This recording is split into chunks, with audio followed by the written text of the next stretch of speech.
ഈ ഒറ്റ വാക്കില് ഫിഅലും ഫായിലും മഫ്ഊലും അതായത് വേർബും സബ്ജക്റ്റും ഒബ്ജക്റ്റും ഒക്കെ ഉണ്ട്. സൂറത്തുൽ കഹ്ഫ് 16-ാമത്തെ ആയത്ത് وَإِذِ اعْتَزَلْتُمُوهُمْ وَمَا يَعْبُدُونَ إِلَّا اللَّهَ എന്ന് തുടങ്ങുന്ന ആയത്ത്. അതിൽ ഇഅ്തസൽതുമൂഹും ഈ ഒറ്റ വാക്കില് ആരൊക്കെയാണുള്ളത് എന്ന് നോക്കാം. ഫിഅലും ഫായിലും മഫ്ഊലും ഒക്കെ ഇവരിലുണ്ട്. അപ്പൊ നമുക്കൊന്ന് ഇതിനെ പിരിച്ചെഴുതാം.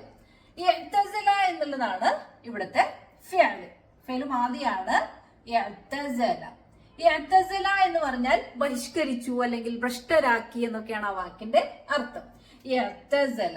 അതിന്റെ കൂടെ തും എന്ന് ചേർന്നിരിക്കുകയാണ്. തും. ഇഅ്തസല എന്ന ഫിഅലും ആദ്യം നമ്മളൊന്ന് തസ്രീഫാക്കിയാൽ മതി.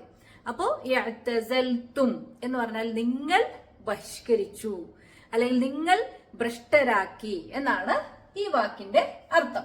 ഇനി അവസാനത്തിൽ ഒരു ഹും ഉണ്ട്. അപ്പൊ അതിന്റെ കൂടെ ആരും കൂടെ ചേർന്നു? ഹും കൂടി ചേർന്നു. ഹും ചേർന്നപ്പോഴെന്തായി? തും ഹും. ഹും എന്ന് പറഞ്ഞാൽ അവർ, അവരെ എന്നൊക്കെയാണ്. നിങ്ങൾ അവരെ ബഹിഷ്കരിച്ചു, നിങ്ങൾ അവരെ ഭ്രഷ്ടരാക്കി എന്നാണ് ഈ വാക്കിന്റെ അർത്ഥം. അപ്പൊ നമുക്കൊരു സംശയം ഉണ്ട് അല്ലെ? അപ്പൊ അതിന്റെ ഇടയിൽ ഒരു വാവുണ്ടല്ലോ, ഇതാരാണ് എന്നുള്ളത്. അപ്പൊ നമ്മൾ ഈ തും ഹും എന്നുള്ളത് അടുത്തടുത്ത് വരുമ്പോ ഉച്ചാരണത്തിന് ഒരു സൗകര്യക്കുറവുണ്ട്. അപ്പൊ എന്ത് ചെയ്യും? ഈ മീമിനെ അല്ലെങ്കിൽ ഈ സുക്കൂനിനെ ദമ്മാക്കി മാറ്റും.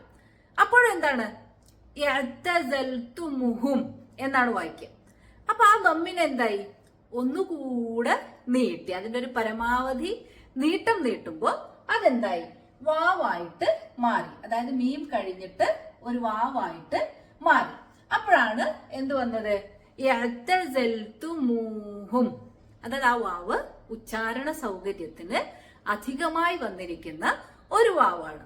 അപ്പൊ ഇവിടെ ഫിഅല്, ഫായില്, മഫ്ഊല്, വേർബ്, സബ്ജക്റ്റ്, ഒബ്ജക്റ്റ്. നിങ്ങൾ അവരെ ബഹിഷ്കരിച്ചു, നിങ്ങൾ അവരെ ഭ്രഷ്ടരാക്കി. വഇദ്ഇഅ്തസൽതുമൂഹും നിങ്ങൾ അവരെ ഭ്രഷ്ടരാക്കിയപ്പോൾ. വമാ യഅ്ബുദൂന ഇല്ലല്ലാഹ് അല്ലാഹു അല്ലാതെ അവർ ആരാധിച്ചിരുന്നതിനെയും